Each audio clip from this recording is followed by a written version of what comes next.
사랑하는 하늘 아버지시여, 오늘은 주님께서 우리에게 허락하시는 안식일입니다.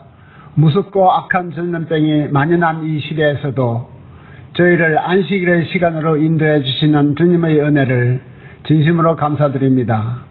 우리는 그동안 안식일마다 형제들과 함께 주님의 전에 모여서 찬송과 예배를 드리고 형제들과 점심을 나누고 교제하며 보내던 그 아름답고 행복했던 시간들이 그냥 주어진 것으로 생각하고, 주님께서 십자가의 희생을 통하여 악한 세력을 물리치시고 우리에게 베풀어 주시는 사랑과 은총의 시간이었다는 것을 몰랐습니다. 우리가 직장과 사업장에서 일하고 일용할 양식을 얻고 마음대로 이웃과 만나고 즐겁게 살았던 지난 시간들이 하나님께서 사랑으로 지켜주시는 은총의 일상이었다는 것을 모르고 그냥 저절로 주어진 것으로 알았습니다. 내 부부와 자녀들이 아무 부담 없이 만나고 사랑하며 지냈던 모든 날들이 주님의 은혜로 주어진 것이라는 것을 망각하여 왔습니다. 우리는 아버지의 희생과 사랑을 외면한 채 교만하였고 자랑하였고 시기하였고 질투하였고 원망하였고 배반하였으며 자고하면서 살았습니다. 오 아버지시여, 우리가 눈물로 뉘우치고 회개합니다.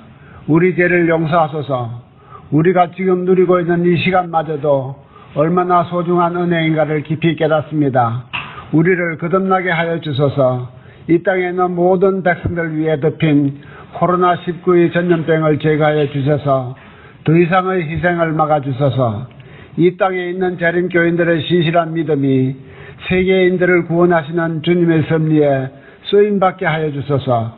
미국을 구원하여 주시고 대통령과 주지사들과 상하원 의원들과 공무원들에게 지혜를 주시고 이 나라를 잘 운영하게 하여 주소서.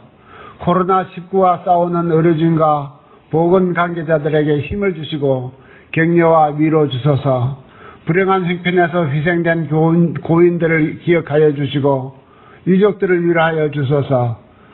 우리의 조국을 붙들어 주시고 북한 동족을 해방시켜 주소서. 우리 포틀랜드 중앙교회의 연로하신 교우들로부터 젊은 교우들까지 주님의 날개로 지켜주소서. 우리 박흥석 목사님과 크리스정 목사님 그리고 청년 목사님께 아버지의 영성을 주시고 목회의 열정을 지켜주소서. 주님이시여 할만하시다면은 우리에게 모여서 예배드리는 기회를 다시 그리고 속히 허락하여 주소서. 우리로 하여금 신실하고 겸손하게 주님의 백성 되게 하여 주소서. 우리 주님 예수 그리스도의 성호 받들어 기도드립니다. 아멘.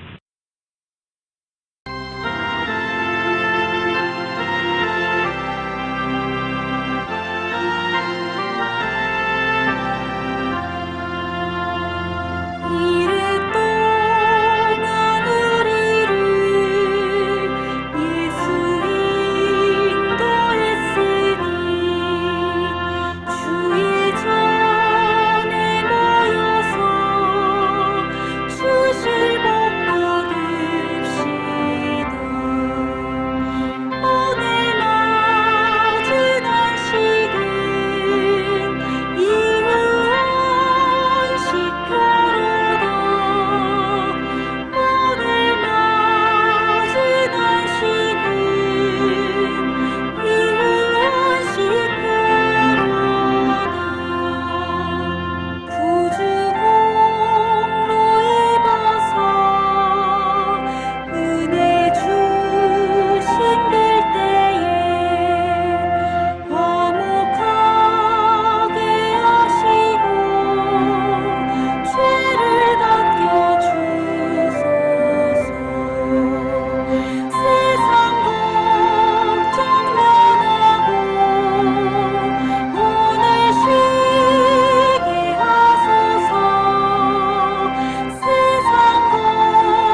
오레곤 중앙교회 성도 여러분, 한 주일 동안 평안히 또 건강히 잘 지내셨습니까? 이 코로나 사태가 아직도 끝나지 않았습니다. 저희 교회가 위치한 이 멀티노마 카운티는 오레곤 주에서 감염자가 3분의 1을 차지할 정도로 제일 심각한 곳이기 때문에 아마 모든 해제가 다 풀리더라도 가장 늦게 해결이 될 것 같습니다. 지금 현재 25명 미만 교인을 가진 교회들은 오픈해서 교회에서 예배를 드리고 있습니다. 저희가 빨리 만나서 교회에서 예배 드릴 수 있는 그 시간이 하루속히 올 수 있도록 또 기도해 주시고, 지금까지 계속 기도하신 것처럼 더 강력한 연대해서 또 같이 연합해서 그런 기도의 응답을 빨리 경험했으면 좋겠습니다. 오늘은 포스트 코로나 시대를 대비하며 라는 제목으로 같이 은혜를 나누겠습니다. 이제 50개 주, 미국의 50개 주가 리오프닝을 단계적으로 시작을 했습니다. 오레곤 주도 이제 점점 확대해 나가고 있는 그런 상황입니다. 이제 교회도 그렇게 머지않은 시간에 다시 오픈할 수 있는 그런 시간이 오리라고 저희가 믿습니다. 그렇다면 이 코로나 사태가 어느 정도 해결이 되고 또 종식이 된다면 그 이후에 교회는, 그리고 또 이 사회는 어떻게 변할 것인가, 또 교회의 사명과 역할은 어떻게 해야 되는가. 이제 코로나 사태 이후에 우리가 영적인 모든 면을 다시 한번 미리 점검해 보면서 대비하는 그런 시간들이 오늘 살펴보고자 하는 말씀이 되겠습니다. 오늘 본문의 말씀은 로마서 13장 11절 말씀입니다. 또한 너희가 이 시기를 알거니와 자다가 깰 때가 벌써 되었으니 이는 이제 우리의 구원이 처음 믿을 때보다 가까웠음이라. 우리의 구원이 처음 믿을 때보다 가까웠다 하는 것이 실감나는 시대 속에 저희가 살고 있습니다. 오늘 설교의 내용들의 대부분은 저희 교단 웹사이트인 한국에서 운영하는 재림마을에 요즘 특집 기사가 실렸습니다. 그 내용들을 혹시 보신 분이 계신지 모르겠지만 꽤 많은 다양한 방대한 양으로 그곳에 기고한 글들을 추려서 저희 상황과 교회에 맞게 필요한 내용들을 편집하고 또 요약하고 인용해서 특별히 세 분의 목사님의 글들을 요약해서 오늘 설교로 만들었습니다. 엄덕현 목사님, 이학봉 목사님, 또 김성익 목사님, 이 세 분의 글의 내용들이 오늘 드리는 말씀의 핵심 주제가 되겠습니다. 시간이 되시는 분들은 재림마을에 들어가셔서 특별기획, 스톱에서 스텝으로, 멈춤에서 이제 단계로 나간다는 의미입니다. 코로나 임팩트, 그 이유를 생각한다라는 소제목을 가지고 이제 특별기획에 있는 그 내용들을 오늘 설교의 주제로 정했습니다. 이 코로나 바이러스 사태가 교회와 사회에 미치는 영향이 있습니다. 코로나 19 이 사태는 우리에게 지금 당면한 현실이기에 엄청난 그리고 굉장히 큰 영향력을 미치고 있는 것이 사실입니다. 그러나 역사를 살펴보면 과거에도 이러한 전염병들이 있었고 또 그 전염병들이 지나갔습니다. 그리고 이 코로나 사태도 이제 점점 해결 기미가 보이는 그런 상황 속에 우리가 살고 있습니다. 이제 코로나 사태가 종식된다 할지라도 이제 그 이후에 더 강력하고 더 다양한 바이러스가 이 세상에 또다시 올 수 있음을 우리는 감지하고 또 그렇게 생각하고 있습니다. 원치는 않지만 그런 일을 미리 마음속으로 대비해야 된다는 것입니다. 이런 일이 계속해서 반복될 것이라는 것입니다. 마치 컵에 물이 차면 그 물이 한꺼번에 금방 넘치는 것이 아니라 차곡차곡 물이 쌓여서 이제 넘치려고 하는 그 지점을 임계점이라고 하죠. 그 임계점에 도달했을 때 물이 넘치게 되는 것처럼 오늘 우리가 이 종말의 시대 속에서 특별히 재림의 징조인 많은 내용들을 살펴보면서 이 전염병, 특별히 코로나 바이러스 사태가 재림을 결정적으로 알려주는 단초가 될 수는 없지만 점점 컵에 물들이 쌓아 올라가서 임계점을 만드는 것처럼 재림의 확실한 그 약속을 뒷받침해주는 그런 재림의 징조로서 차곡차곡 쌓아가고 있다는 것은 부인할 수 없는 사실인 것입니다. 우리가 이 코로나 사태를 바라보면서 지금도 느끼고 있고 또 앞으로도 그렇게 될 만한 중요한 이슈가 있는데, 그것은 공공의 이익을 위해서 개인의 자유가 제한되는 그런 사회가 출현한다는 것입니다. 지금도 그런 일들이 벌어지고 있습니다. 오늘 신문에 보니까 미시시피주에서 있었던 한 사건이 신문에 기사에 났는데, 그 교회가 이제 미시시피주에 있는 홀 스프링스라는 지역에 있는 교회인데, 집합 명령을 어기고 부활절 예배를 드리고 또 성경 연구 모임을 함으로 인해서 이제 고소를 당하고, 또 어떤 면에서는 행정명령 위반의 범칙금이 납부된 모양입니다. 그러니까 교회는 또 교회를 닫고 제한하는 것, 종교의 자유를 침해하는 것에 대해서 수를 했습니다. 그런데 그런 일들이 진행되는 와중에 어떤 사람이 그 교회에 불을 질렀습니다. 그래서 불이 나서 그 교회가 전소되었습니다. 그리고 그 주차장 바닥에는 너희들은 이제는 집에 머물러야 한다, 이 위선자들아, 이런 글을 남겼습니다. 기독교를 혐오하는 일, 그리고 기독교인들을 이중인격자로 바라보는 그 시각이 우리가 사는 이 미국 땅에서 어제 오늘 일어난 사건들인 것입니다. 이런 일들이 계속 지속되어 왔고, 또 시대마다 그런 일들이 있었고, 또 이 종말의 때에 그런 일들이 우리 눈앞에서 펼쳐지고 있음을 보게 되는 것입니다. 최근 한국의 이 개신교는 참 신임을 많이 잃은 것 같습니다. 이제 기독교가 아닌 개독교라는 이 비난을 넘어서 이제 안정을 추구하는 국가, 또 안정을 추구하는 이 사회의 주된 적이라는 것입니다. 그렇게 적으로 분류하고 있다는 사실입니다. 도덕적 가치가 사라진 영성은 무의미한 메아리에 불과하며, 화석화된 신앙은 타인에게 불편함을 제공할 뿐만 아니라 사회적 폭력을 불러오는 빌미를 제공하는 결과를 초래하게 되는 것입니다. 기독교가 이기적이라는 것입니다. 기독교가 위선적이라는 것입니다. 기독교가 속인다는 것입니다.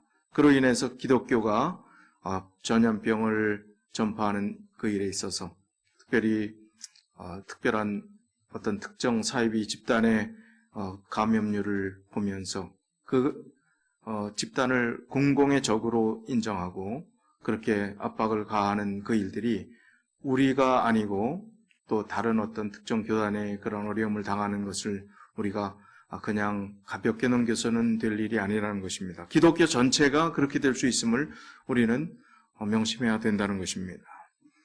이제 종교가 비난을 받고 폭력의 대상이 되는 것은 이런 위기 상황 가운데 취할 수 있는 그런 행동 양식으로 나타난다는 것입니다. 한 종교 집단의 신념과 신조도 공공의 적으로 인식된 후에는 여론을 만들어서 여론몰이를 해서 그 종교가 이 사회에 아주 해악을 끼치는 그런 단체다라고 여론몰이를 하고, 또 놀이문화로 포장되어서 다뤄질 때는 정말로 어려운 결정적 희생양이 될 수 있다는 사실을 우리는 예견해야 한다는 것입니다. 작게는 어떤 교단이 될 수 있고 크게는 기독교 전체가 이 사회의 공공질서를 무너뜨리는 공공의 적이 될 수 있음을 이야기하는 것입니다. 이런 일들이 조롱으로 하나님의 백성들이 조롱당하고 또 폭력의 대상으로 그 일들이 확대될 수 있음을 우리가 이 코로나 사태 이후에 예견해 보는 것입니다. 이제 우리는 이 사회적 변동과 재림 신앙에 대해서 더 깊은 성찰과 또 영적으로 잘 길들여진 생활로 흔들리지 않는 신앙생활을 하는 것이 절대적으로 필요하다 하는 느낌들을 갖게 됩니다. 꽤 오래전 이야기지만 15년 전에 2005년 세들백 교회, 미국의 기독교의 대표 목회자인 릭 워렌은 2005년도 플로리다주에 있는 키웨스트에서 있었던 한 종교 포럼에서 좀 무리가 되는 발언을 했습니다. 그때 어떤 주제 발언을 했을 때 그 내용은 뭐냐 하면 기독교 근본주의를 포함한 모든 종류의 근본주의는 21세기의 큰 적들 가운데 하나라는 주장을 했습니다. 교회가 국가로 사회로부터 공공의 적이 돼서 어려움을 당할 것이다 하는 것을 2005년도에 아무런 어떤 조짐도 없었고 그런 사건도 없었을 때 그런 이야기를 해서 오히려 무리가 되었다는 것입니다. 그의 규정대로라면 성경을 하나님의 말씀으로 믿는 대부분의 그리스도인들이 인류의 공존과 번영을 방해하는 공공의 적으로 분류되어서 이 사람들은 교화될 사람들 그리고 처단될 대상이 될 수 있다는 그런 주제 발표를 했던 것입니다. 그 일들이 이제 서서히 현실로 되어가는 사회가 출현하고 이제 우리 기독교인들이 이런 참 증오와 조롱과 또 폭력까지 발생할 수 있는 그런 현상 속에서 어떤 대안을 가지고 또 어떤 자세를 가지고 이 사회에서 우리가 우리의 신앙을 지키고 우리의 교회를 유지하며 하나님의 복음을 전파하는 사명들을 다 할 것인가 하는 중대한 숙제가 남아있는 것입니다.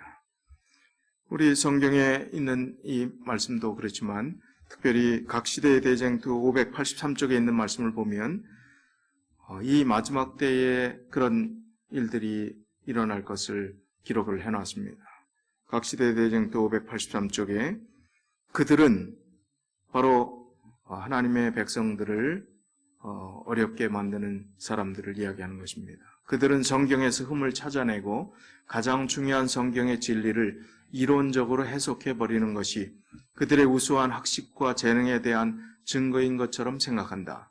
많은 목사는 그들의 교인에게, 많은 교수와 교사는 그들의 학생에게 하나님의 율법이 변경되었거나 폐기된 것이라고 가르치고 있다. 그리하여 하나님의 율법의 요구가 여전히 효력이 있으므로 글자 그대로 준수해야 한다고 하는 자들이 오히려 조소와 모멸을 당해야 할 것처럼 생각한다. 고리타분한 생각을 하는 것입니다. 성경을 문자 그대로 또 말씀 그대로 믿는 것은 시대에 뒤떨어진 그리고 복음이라는 미명 아래 그리고 참된 그리스도인의 삶의 중심은 그리스도의 사랑이라는 주장 속에서 하나님의 율법을 지키는 일, 하나님 말씀대로 순종하고자 하는 그런 시도를 하는 사람들은 과거에 캐캐묵은 그런 신앙생활을 하는 사람으로 취급하는 일들이 현대에 이제 마지막 때가 되면 벌어진다고 하고 있습니다. 그러나 지금 그것이 마지막 때에 벌어질 일이라고 했는데 지금 그 일들이 벌어지고 있는 것입니다. 우리 그리스도인들이 바른 신앙을 하고자 할 때 앞으로 더 큰 어려움과 핍박이 있을 것을 우리가 예상해 볼 수 있습니다. 미국의 유명한 파이낸셜 타임즈 잡지에 이스라엘의 석학이자 또 베스트셀러의 작가인 유발 하라리 박사는 이 코로나19 이후의 세계에 대한 기고문에 이런 글을 실었습니다. 그 글이 많은 사람들의 눈길을 끌었습니다. 그 글의 내용은 이렇습니다. 평소에는 수년이 걸릴 수 있는 결정이 몇 시간 안에 내려질 것이다. 아무 조치도 취하지 않는 리스크가 더 크기 때문이라면 이제 중요한 어떤 리스크가 더 이제 클 그런 가능성을 배제하기 위해서 단 몇 시간이라도 급하게 그리고 또 어떠한 위험을 감수하더라도 그 일들을 결정하는 일들이 생기겠다고 하는 것입니다. 이 코로나19 이 바이러스를 퇴치하기 위한 각종 정책이 우리를 전혀 다른 세상에 살게 만들 수 있다고 유발 하라리는 이야기를 합니다. 각 국가들이 국민의 자유권을 제한하고 또 질병 보유자를 신속히 선별해서 분리시키는 정책이 장기화되고 또 반복되는 재난의 시대에 고착되지 않을까 하는 우려가 그 논지의 핵심이었습니다. 중국의 경우 세계에서 가장 앞선 인공지능 기술과 또 중국 전역에 깔아놓은 CCTV로 알려진 이 폐쇄회로 텔레비전 카메라, 그리고 안면인식 이 안경을 통해서 범죄자를 체포하고 있고 또 요주 임무를 감시한다는 것은 이미 널리 알려진 일입니다. 이런 시스템은 재림교회의 중국 선교에 큰 장애로 작동한 지 오래가 됐습니다. 선교사들을 색출해내서 추방시키는 또 신앙을 전파하는 일에 어려움을 주고 있는 사실입니다. 이런 코로나19 사태로 인해서 그런 사회적 감시 체계가 더욱 강화되고 있다는 것입니다. 이것은 개인의 자유를, 사생활을 침해하고 또 어려움을 줄 수 있음을 보여주는 것입니다. 이런 시스템이 모든 국가에 중국뿐만 아니라 모든 국가로 확산될 것인가 하는 점입니다. 여기에 하라리 박사는 상황이 악화되면 현재 확진자와 자가격리자의 동선을 감시하는 이런 인터넷 핸드폰 안에 가지고 있는 어떤 앱을 사용해서 그것을 추적하고 또 파악하는 일들을 하는 것을 하고 있는데, 그것도 모자르면 이제 피부 속에 칩을 심어 넣어서 삽입을 해서 체온이 일정 온도가 올라가면 정부 보건당국에 자동으로 경고음이 울리도록 하는 그 장치가 실행될 가능성이 있음을 예측하고 있습니다.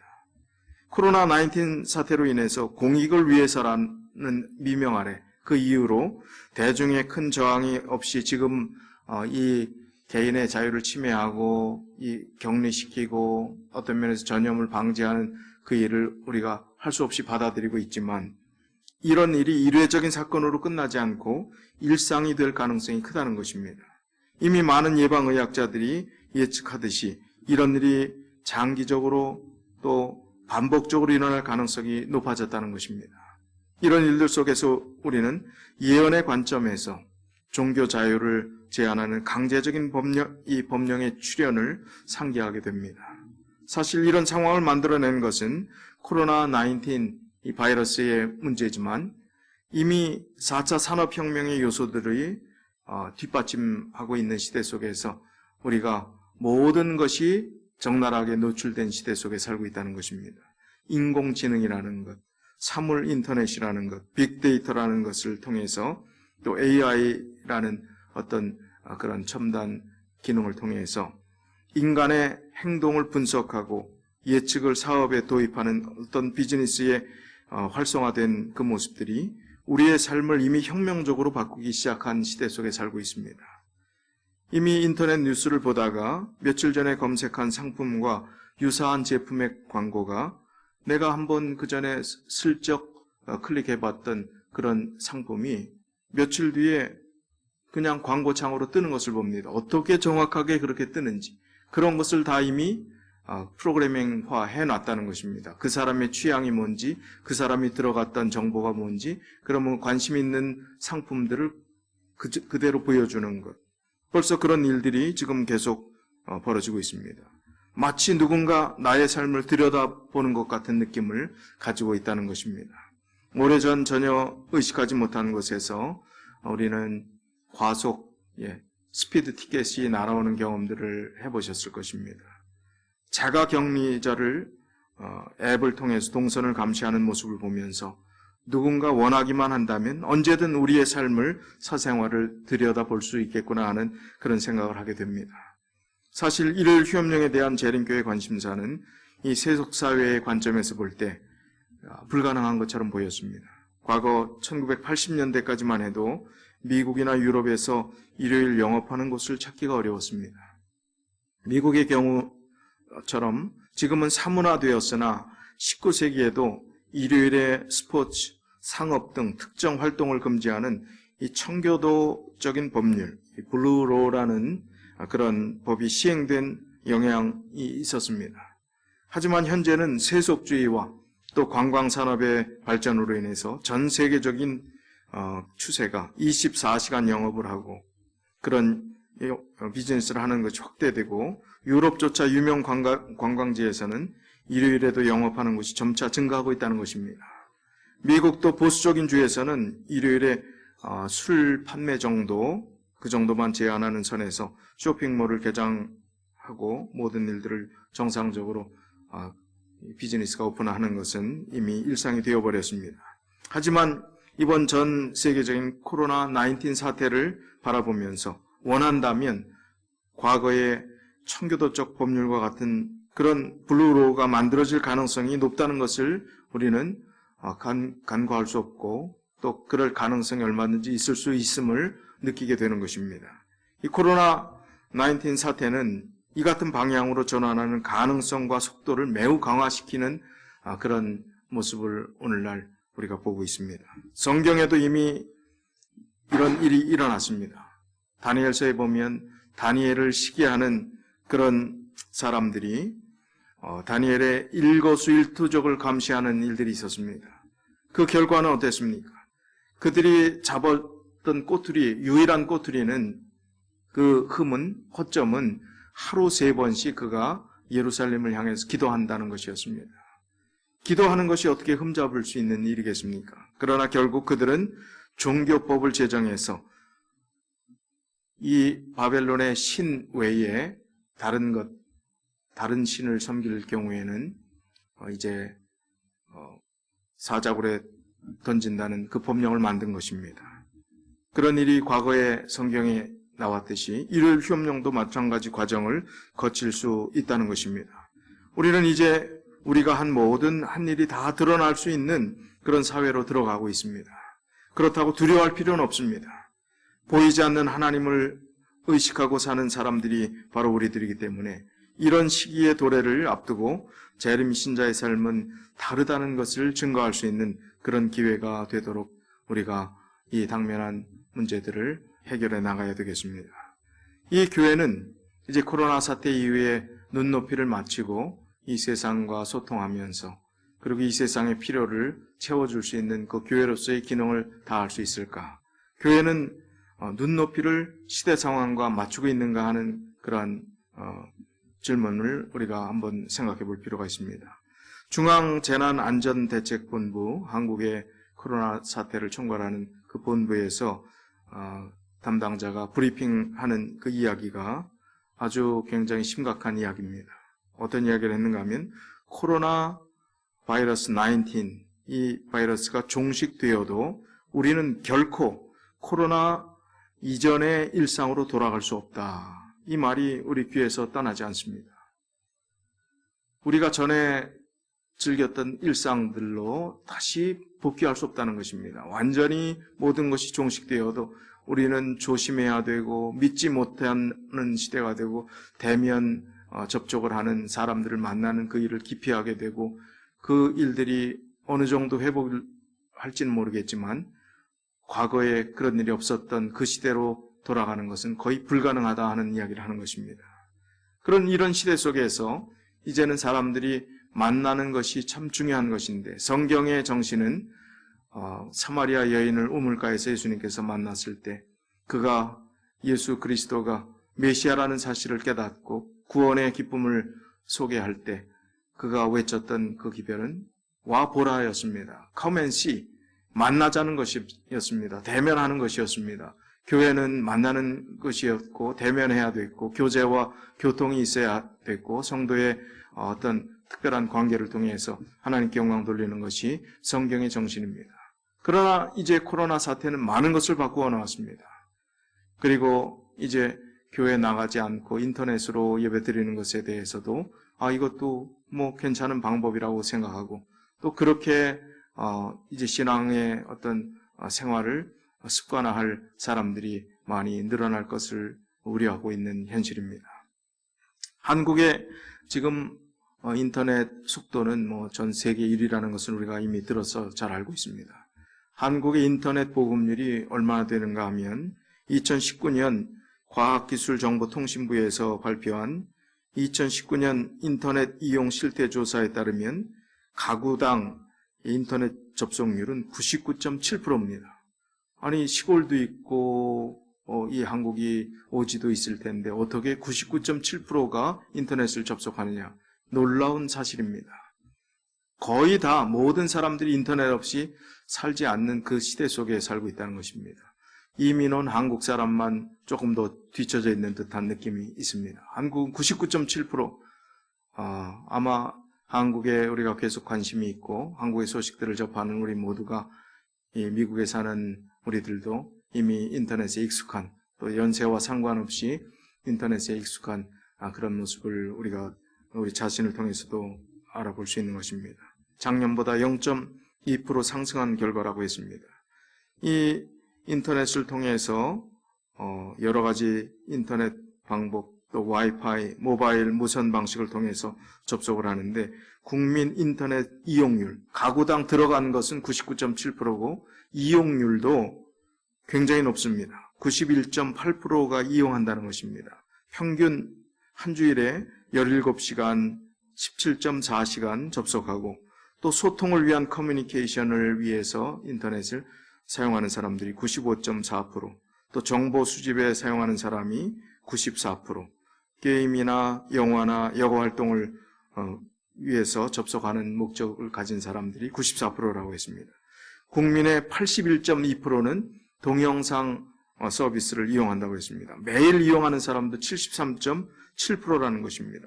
연령별로 인터넷 이용자를 보면 3살에서 9살까지가 91.2%, 10대는 99.9%, 20대는 99.9%, 30대는 100%, 40대는 99.8%, 50대는 99.3%, 60대는 89.1%, 70대 이상은 38.9%로 집계되었습니다. 이제 모든 소통이 인터넷을 통해서 이 온라인 세계 속에서 이루어지는 것이 오늘날 우리가 사는 시대가 된 것입니다. 코로나 사태 이후로는 더 심각해졌다는 것입니다. 그렇다면 우리는 이 세상의 시대 상황과 눈높이를 맞춘다면 교회는 물론 만나서 교제하고 성경의 정신대로 교회에 모여서 그런 일들을 하는 것을 우선으로 해야 되지만 지금 당면한 현실에 그리고 가장 효율적이고 효과적인 방법을 우리가 더 개발하고 더 발빠르게 대처하는 일들이 교회 안에서 필요하다는 것입니다. 누가복음 5장에 보면 예수님께서 베드로에게 깊은 데로 가서 그물을 내려 고기를 잡으라고 하시는 장면이 나옵니다. 이에 시몬이 밤이 새도록 수고하였는데 고기를 잡지 못한다고 답을 합니다. 그리고 말씀에 의지하여 그물을 내리니 고기가 심히 많이 잡혔더라라고 하고, 그리고 나를 따라오라, 내가 너희로 사람을 낚는 어부가 되게 하리라고 예수님께서 베드로를 제자 삼으시는 사건이 누가복음 5장에 기록되어 있습니다. 고기를 잡기 위해서는 고기가 많은 깊은 곳으로 가서 그물을 내려야 합니다. 인터넷 세계 속에서 하루 종일 코로나 사태 때문에 인터넷만 사용하는 사람들을 위해서 인터넷에 하나님의 복음을 전할 수 있는 다양한 시도와 방법들이 있어야 된다는 것입니다. 화이트님께서 지금 이 시대에 계셨다면 그의 저서에서 수없이 강조했던 출판 사업의 분량만큼, 아니 그보다 더 인터넷을 통한 선교를 강조했을 것이라고 생각합니다.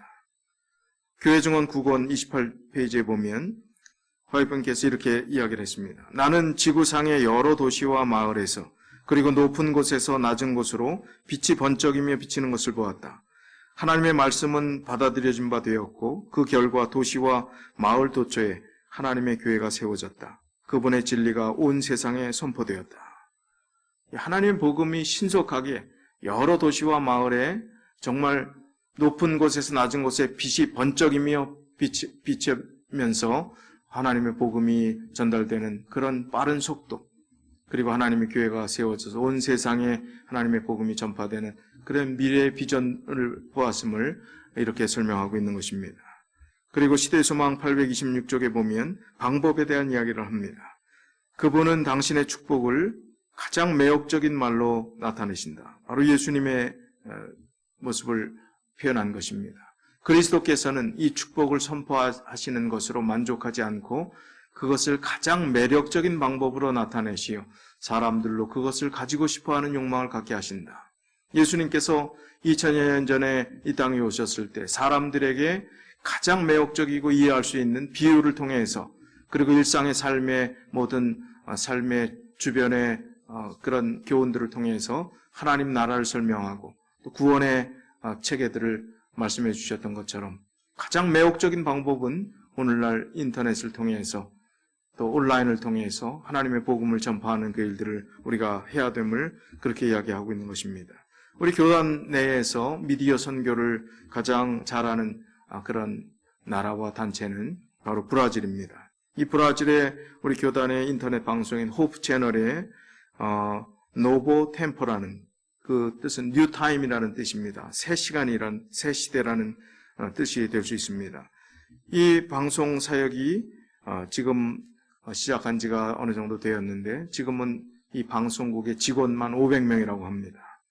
그리고 브라질 종교 방송 중에 모든 교단을 토탈 합쳐서 종교 방송 1위를 가지고 있다는 것입니다.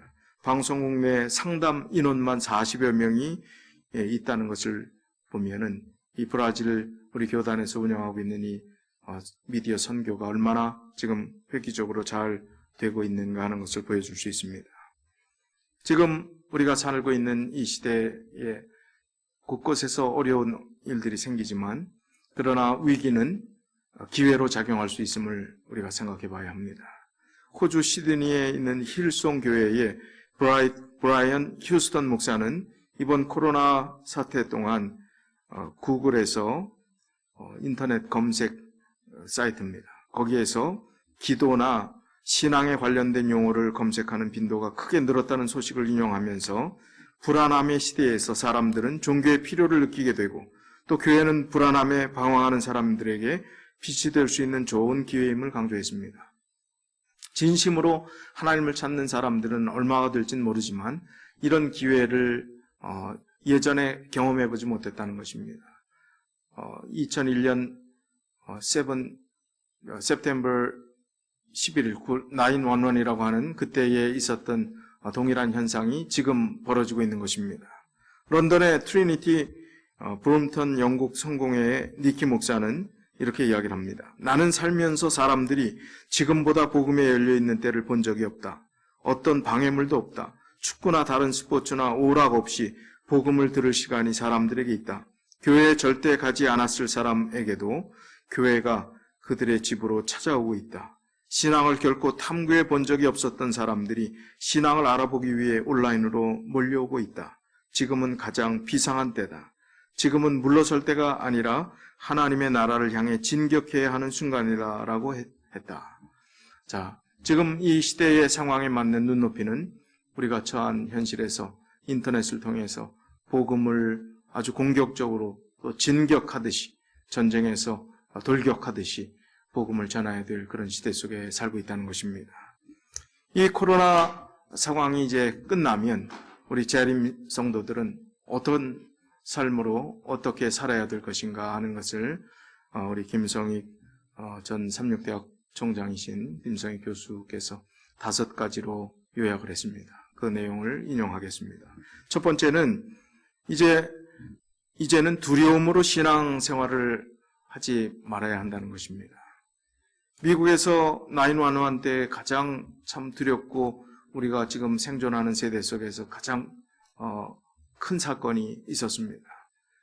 이 사건이 있었을 때 저는 미주 교회 연수회가 이 시애틀에서 있어서 시애틀에서 그 연수회에 참석하고 있었습니다. 제가 캐나다 토론토에서 목회하고 있었을 때인데 사람들이 웅성웅성합니다. 뉴스에 지금 큰 일이 벌어졌다고. 그게 진짜로 믿어지지 않을 정도의 그런 뉴스를 켰더니 이제 2차 쌍둥이 빌딩이 충돌하는 그 모습을 생방송으로 볼 수 있었습니다. 너무나 기가 막힌 일이었습니다. 너무나 믿어지지 않는 일이었습니다. 펜타곤까지 충돌하는 그 일들이 벌어지는 그 모습을 보면서 이제 여러 명의 신실한 재림 성도도 그 무역센터 안에서 근무하다가 희생당했던 소식들을 또 듣게 되는 그런 가슴 아픈 일들이 벌어졌었습니다. 미국에 있는 재림 성도들, 아니 전 세계에 있는 재림 성도들은 바로 이 사건이 주는 종말적인 어떤 큰 의미에 대해서 집중했고 많은 기사와 책자들이 쏟아졌습니다. 그 당시 많은 미국인들, 특별히 뉴욕에서 세속적으로 살던 수많은 사람들이 교회로 몰려들어서 교회는 문전 성시를 이루었습니다. 교회가 미어 터졌습니다. 대총회에서도 우리 교단에서도 북미 지회와 함께 뉴욕 사람들을 위로한다는 슬로건으로 대대적인 복음 전도회를 개최했습니다. 많은 사람들이 왔습니다. 많은 사람들이 회심하고 또 침례받고 교인이 되는 듯 했습니다. 그러나 몇 개월이 지나고 사람들의 뇌리 속에 그 위험하고 두려웠던 그 시대들이 점점 무디어지고 잊혀져 간 지금은 다시 원점으로 돌아왔습니다. 대부분 교회가 텅텅 비었고 뉴욕시는 과거의 세속적인 도시로 되돌아갔습니다. 지금 미국에서 가장 큰 어려움을 당하고 있는 코로나19의 사태가 왜 뉴욕일까? 물론 대도시고 밀집도가 높기 때문에 그렇긴 하지만 큰 사건이 동일하게 또 뉴욕에서 일어났던 그것은 굉장히 중요한 또 연결된 의미가 있는 것 같습니다. 이런 중요한 일들이 생겼을 때 우리가 생각해 볼 수 있는 중요한 것은 사건에 집중하는 것, 두려움 때문에 신앙하는 것은 오래가지 못한다는 것입니다. 우리가 두려움 때문에 신앙하는 것, 우리가 자발적으로 예수님을 사랑하는 그 마음이 없이 두려움으로 신앙하는 것은 결국 원점으로 돌아갈 수밖에 없음을 이야기하는 것입니다. 그럼 어떻게 신앙생활을 해야 할 것인가? 우리 진리의 백성인 재림 성도가 요한계시록의 기별들을 우리가 예의주시하고 또 그 기별들에 대해서 잘 알고 있습니다. 요한계시록 14장에 나오는 세 천사의 기별에서 그 핵심은 하나님을 두려워하라인가? 우리는 하나님을 두려워하라라는 그 개념들을 이미 익숙하게 잘 알고 있습니다. 그러나 중요한 것은 그 뒤에 나타나는 영원한 복음이라는 단어를 통해서 하나님을 두려워하라는 개념을 이해해야 된다는 것입니다. 그것은 바로 공포심이 아니라 하나님의 권위와 주권에 대한 경외감이고 사랑의 하나님이 보여주신 십자가의 은혜에 대한 벅찬 감사의 감정을 말하는 그런 신앙이 바른 신앙이 될 수 있다는 것입니다. 요한계시록에서 구원받은 성도들의 찬양의 장면들을 우리가 눈여겨볼 필요가 있습니다. 그들은 자신의 머리에 있는 면류관을 하나님의 보좌 앞에 내려놓는 그 모습이 묘사가 되어 있는데 어린 양의 십자가를 통해서 희생을 통해서 드러난 하나님의 사랑에 대한 자발적인 존경심, 경외심 그리고 고백이 바로 그런 행동으로 나타난 것입니다. 구원을 주신 하나님께 대한 그런 감격과 감사의 행위가 그렇게 나타난 것입니다. 이 종말 시대에 사는 코로나 사태 이후의 삶을 또 살아가야 될 우리들이 가져야 될 마음의 자세는 바로 두려움의 신앙이 아니라 어떤 사건에 집착해서 어떤 사건이 일어났으면 종말이 가까웠다고 해서 그냥 두려움 때문에 신앙생활에 더 열심히 하는 것처럼 보여지는 정말 냄비 신앙처럼 그때만 뜨거운 그런 신앙이 아니라 바른 신앙은 자발적이고 하나님의 구원에 대한 감사가 넘쳐나는 영원한 복음이 핵심이 되는 그런 신앙이 되어야 한다는 것입니다. 두 번째는 이제는 종말 사건 자체가 아니라 하나님의 주권에 초점을 맞춰야 한다는 것입니다. 지금 이 두 번째 있는 내용까지 제가 설명을 했습니다. 스데반의 사건들을 생각해 보면 스데반은 돌에 맞아 순교한 정말 신실한 사람이었습니다.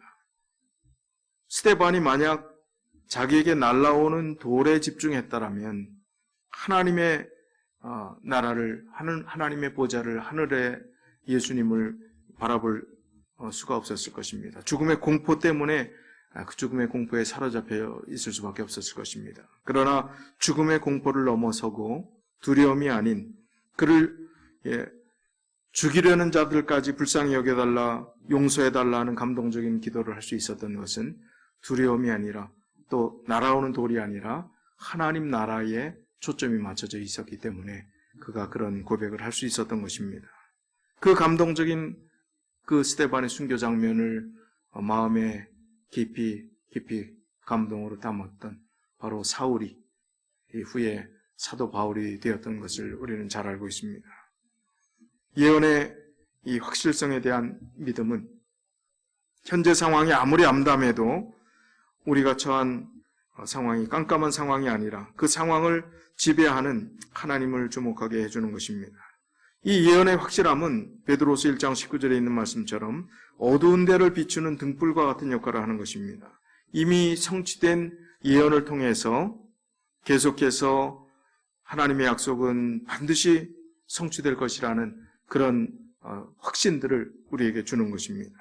그래서 우리는 정말 우리 모든 문제의 궁극적인 해결이 되시는 예수 그리스도의 오심을 소망하며 살아가는 것. 참된 종말 신앙은 종말 사건 속에서 중심이 되는 예수 그리스도를 만나는 것이 우리의 신앙의 핵심이 되어야 됨을 우리가 기억해야 할 것입니다. 세 번째는 이제 복음에 사로잡힌 전염성 있는 재림교인이 되어야 하겠다는 것입니다. 사도 바울이 복음을 전하다가 전염병 같은 자라 하는 그런 이야기를 들었습니다. 이것이 욕이었지만 이 의미는 굉장히 중요한 의미가 되어야 할 것입니다. 사도행전 24장 5절에 우리가 보니 이 사람은 전염병 같은 자라 천하에 흩어진 유대인을 다 소유하게 하는 자요 나사렛 이단의 우두머리라. 전염병이라고 그랬습니다. 그만큼 하나님의 복음을 삽시간에 코로나 바이러스 못지않게 아마 전했던 것 같습니다. 바울이 왜 이런 삶을 살았습니까? 밤낮으로 일하면서 하나님의 복음을 전했는데 복음을 전하지 아니하면 자신에게 화가 있을 것 같은 그런 느낌을 가졌다고 고린도전서 9장 16절에 고백합니다. 복음에 사로잡혀 있었기 때문에 가능한 것입니다. 지금 신천지의 상황들을 바라보면서 많은 사람들이 그들을 욕하고 또 그들의 어떤 비윤리성, 정직하지 않은 그 문제에 대해서 이야기를 하고 있습니다. 물론 한국의 코로나 사태에 꽤 많은 어려움을 준 주된 요인이 된 것은 사실이지만 우리는 그들의 열심에 주목해 볼 필요가 있습니다.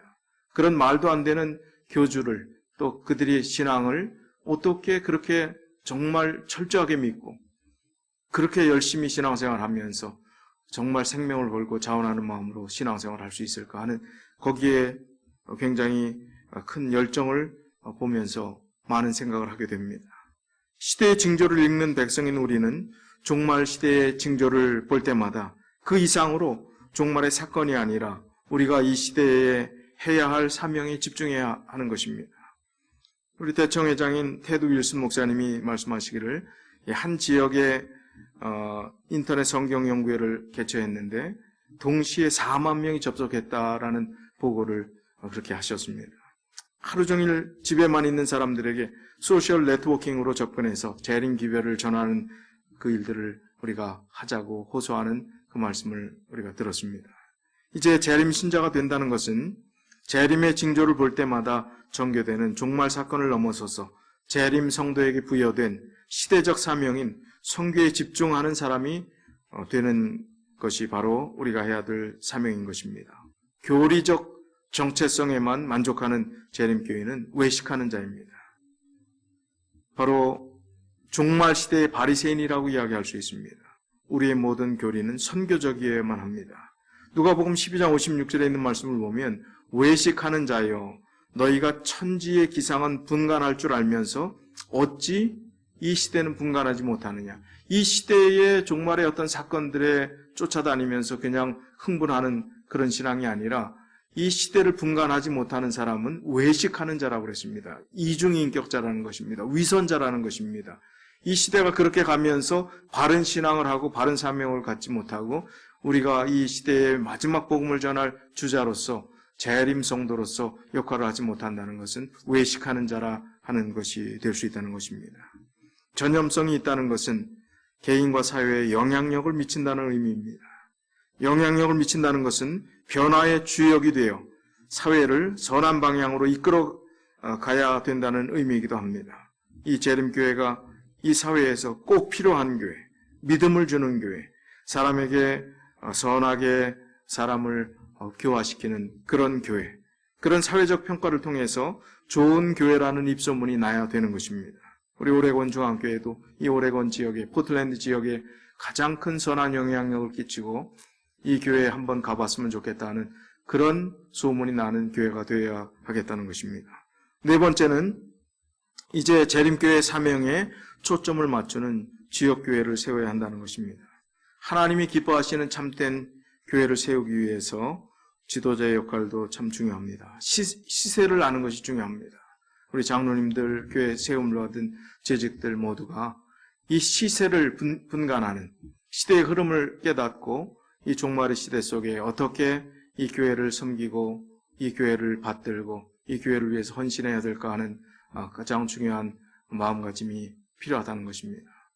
얼마 전에 친구인 북미지회 충무부에서 일하는 한 친구 목사가 이제 코로나 사태로 인해서 교회가 거의 2달 이상 지금 거의 3개월 가까이 문을 닫고 이 교회의 재정 상태가 굉장히 어려워질 것에 대한 염려들을 나누는 가운데 몇몇 목사들과 같이 친구 목사들과 대화를 했습니다. 그때 데이터를 이야기해 줬는데 어떤 합회는 오히려 2.3%가 11조가 증가했다는 것입니다. 어떻게 이 재림 신자들이 이렇게 신실할 수 있을까요? 제일 큰 마이너스를 보여주는 것은 앞으로 실직하고 그렇기 때문에 당연히 떨어지긴 하겠지만 우리가 예상했을 때는 20%, 30% 이상 더 떨어졌을 것으로 생각했는데 4.4%, 6% 정도 떨어진 것이 많이 떨어진 것입니다. 오레곤 중앙교회 성도들께서 지금 헌금할 수 있는 상황이 안 되기 때문에 우편으로 헌금하시고 또 오늘 또 한 분께서 저에게 캐시를 제모에게 전달해 달라고 하시면서 교회에 지금 오셔서 저한테 전달해 준 분도 계십니다. 참 재림 성도로 살아가는 우리 오레곤 중앙교회 모든 교우님들이 얼마나 신실한 분인지, 그리고 전 세계 방방곡곡에서 이런 어려운 사태 가운데서 우리 교회가 하나님의 교회를 사랑하고 또 받들고 이 교회를 위해서 헌신하고자 하는 그 감동적인 모습을 생각할 때 참 마음에 눈물이 났습니다. 우리가 이 종말의 사명을 성취하기 위해서 이 교회를 우리가 끝까지 잘 지키고 또 유지하고 이 교회를 위해서 헌신하는 일들이 우리의 삶 가운데 있어야 되겠습니다. 화이프님께서 진리교회는 어떤 교회가 진리교회임을 부조화 선지자 376쪽에 이렇게 이야기를 했습니다. 하나님이 세우신 목적에 따라 순종하는 교회가 참 하나님의 교회이다. 하나님의 구원의 섭리를 이루기 위해 고심하며 연습하고 훈련하는 교회가 참 진리교회이다. 어떤 교회가 참 진리교회라고요? 하나님께서 세우신 목적에 따라 순종하는 교회, 그 교회가 참 하나님의 교회라고 했습니다. 하나님의 구원의 섭리를 이루기 위해서 고심하고 연습하고 훈련하는 교회가 참 진리교회라고 했습니다. 우리가 그런 교회가 되기 위해서 어떻게 해야 되겠는가? 우리가 연합해야 합니다. 한 마음을 가져야 합니다. 한 믿음을 가진 한 가족됨을 인식하면서 그 사명을 같이 나누는 일들을 계속해야 하는 것이 우리가 처한 코로나 사태 이후에 감당해야 될 우리의 사명이요, 우리의 몫이 되는 것입니다. 마지막으로 5번째, 코로나 사태 이후에 재림신자가 어떻게 살 것인가? 이제 우리 자신이 이 시대의 징조가 되어야 한다는 것입니다. 이사야 선지자의 아들 이름을 보면 참 이상한 이름을 성경은 기록해 놓았습니다. 이사야 8장 18절에 있는 말씀을 보면 이 이사야의 아들의 이름을 그 전에 언급을 하면서 보라, 나와 및 여호와께서 내게 주신 자녀들이 이스라엘 중에 징표와 예표가 되었다, 그렇게 이야기를 했습니다. 그리고 성경을 자세히 살펴보신 분은 아시겠지만 이사야에게 3년 반 동안 벗은 채로 다니라고 했습니다. 나체로 돌아다니라고 했습니다. 그게 실제인지 상징인지 의견이 분분하긴 하지만 그게 어떻게 덕이 될 수 있을까요? 그러나 아주 사람들의 눈에 띄게 할 수 있는 그 아들의 이름이 참 희한합니다. 마할살렐 하스바스. 그것은 급히 빼앗으라는 뜻입니다. 아들 이름을 별로 좋지 않은 뜻을 가진 그 이름을 그렇게 지을 수가 있겠습니까? 호세아 선지자의 그 자녀들도 그런 이름이지만요. 바로 그 이름의 의미를 통해서 하나님의 기별을 전하기 위해서 그런 방법까지도 썼다는 것입니다. 이사야는 그의 가족과 자신의 삶이 교회와 세상에 하나님의 기별을 전하는 시대의 징조가 되었다는 것입니다. 자기 자신이 시대의 징조가 되었다는 것입니다. 재림을 소망하며 이 시대의 징조에 민감한 재림 성도들은 증거하는 말과 삶으로 재림의 징조가 되어야 한다는 것입니다. 마태복음 24장 14절에 이 천국 복음이 모든 민족에게 증거되기 위해, 다른 번역에는 증언되기 위하여 온 세상에 전파되리니 그제야 끝이 오리라. 바로 우리 자신이 재림의 징조로서 살아있는 하나님의 성도로서, 신자로서 그런 모본을 보이는 삶이 우리가 해야 될 일이라는 것입니다. 이제 종말은 하나님의 삶으로 나타나야 되겠습니다. 코로나19 사태 속에서 영웅으로 묘사되는 사람들이 많이 있습니다. 의료진들, 그리고 마스크를 자기보다 어려운 사람들에게 양보하는 환자들을 만납니다. 또 경찰에게 마스크를 보내는 사람들, 그런 아름다운 미담들이 언론의 보도에 기록되고 거기에 좋은 댓글이 달리는 것을 보면서 우리 교회를 생각하게 됩니다. 우리는 다르게 사는 그리스도인이라는 자부심이 있는 백성입니다. 이 세상의 시류에 따라가지 않는 백성이라는 그런 자부심이 강한 백성입니다. 그리고 교회 중에서도 바른 믿음 순종하고 정말 철저하게 말씀으로 살아간다고 하는 그런 자부심이 많은 교회입니다. 그 다름이 이 세상에 감동을 주는 것으로 정말 이 세상이 이 교회를 향해서 정말 이 사람들은 코로나 사태 속의 영웅이다, 아니면 이 마지막 시대 속의 영웅들이다 라는 그러한 칭찬을 들어야 되겠다는 것입니다. 세상은 우리를 통해서 재림교회를 판단하고 우리가 믿는 하나님을 보려고 하는 것입니다. 사람들이 우리가 이타적으로 살고 원한을 품지 않고 복수하지 않고 사는 이유를 묻거든 우리는 이렇게 대답해야 합니다. 예수님이 오실 텐데 그것이 무슨 의미가 있겠습니까? 서로 사랑하고 그리고 원한 없이 정말 행복하게 살아야지요. 그렇게 말할 수 있었으면 좋겠습니다. 헌신적인 사랑의 봉사를 하는 이유를 묻거든 이렇게 살아야 행복하다고 예수님께서 말씀하셨어요 라고 고백할 수 있으면 좋겠습니다.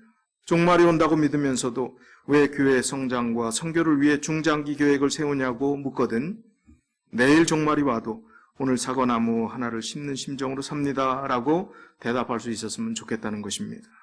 너무나 분명한 긴박한 재림의 징조 앞에서도 차분하게 일상을 살아갈 수 있는 이유를 묻거든 주님 안에서 전 매일이 이미 종말이라는 의식으로 살고 있어요라는 대답을 할 수 있었으면 좋겠습니다.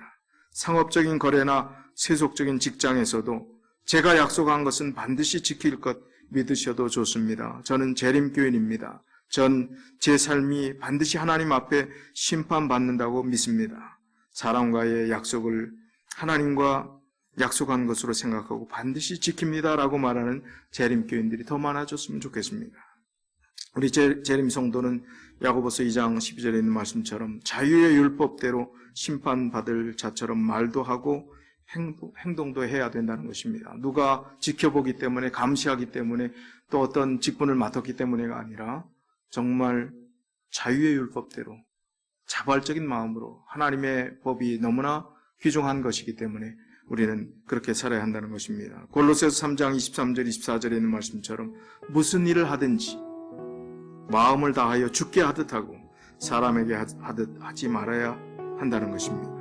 이 최후의 시간에 우리를 심판하실, 그리고 최후의 상급을 허락해 주실, 우리를 영원한 생명으로 인도하실 주님께서 우리가 자녀라고 이야기해 주시고 우리를 구원해 주시고 우리를 받아주셨기 때문에 우리는 그분을 끝까지 모시고 끝까지 순종하며 그 길을 따르는 사람들이 된 것입니다. 이제 이 코로나 사태 이후에 우리가 어떻게 대비하며 또 어떻게 살아가야 될지 다시 한번 우리 스스로 하나님과 교제하며 기도하며 해답을 얻고 하나님께 주시는 은혜를 통해서 이 사태 이후에 정말 사건의 두려움으로 우리의 신앙이 반짝하는 것이 아니라 예수 그리스도의 영원한 복음으로 인해서 참된 신앙의 기쁨을 누리고 더 깊이 있는 신앙생활을 통해서 우리가 하늘과 더 한 발짝 한 발짝 가까이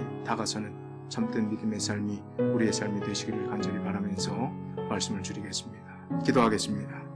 사랑의 아버지 하나님, 이 어려운 사태 속에서 이제 이 세상의 혼란 속에서 우리의 사명이 무엇인지, 또 이 코로나 사태 이후에 우리가 해야 될 가장 중요한 하나님의 명령을 어떻게 수행해야 될지 생각할 수 있는 기회를 허락해 주시니 감사를 드립니다.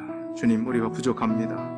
그러나 두려움으로 신앙생활하는 것이 아니라 하나님을 믿는 그 믿음 안에서 구원의 기쁨 속에서 하나님께서 우리를 위해서 먼저 다 내어주신 그 감사함 때문에, 감동 때문에 이제 주님 안에서 정말 자유의 율법 아래서 하나님의 모든 뜻을 순종하기를 기뻐하는 그런 삶을 살기를 원합니다. 주님, 성령 충만함을 허락해 주셔서 우리가 그 길을 끝까지 포기하지 않고 걷게 하시고, 이제 그 일들을 통해서 우리의 주변에, 우리의 지역사회가, 또 우리의 나라가 지구촌 방방곡곡에 재림교인이 있는 곳에 하나님의 놀라운 사랑이 전염되는 그런 놀라운 역사가 우리를 통해서 일어나게 하시며, 우리가 마지막 우리 자신이 재림의 징조가 될 수 있도록 주께서 우리 심령을 인도하시고 역사하여 주시옵소서.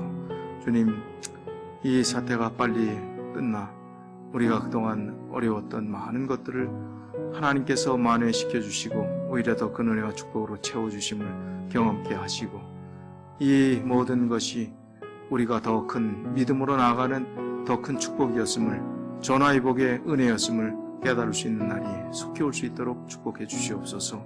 우리 성도들 참으로 경제적인 어려운 여건 속에서 고군분투하고 있습니다. 그 모든 것을 아시는 주님께서 채우시고, 그리고 우리의 모든 필요를 아시는 주님께서 먹이고 입혀주셔서 주님 오시는 그날까지 굶주리지 않고 이 세상에서 다른 사람에게도 나눌 수 있는 충분한 풍족함이 우리 성도들에게 있을 수 있도록 인도해 주시옵소서.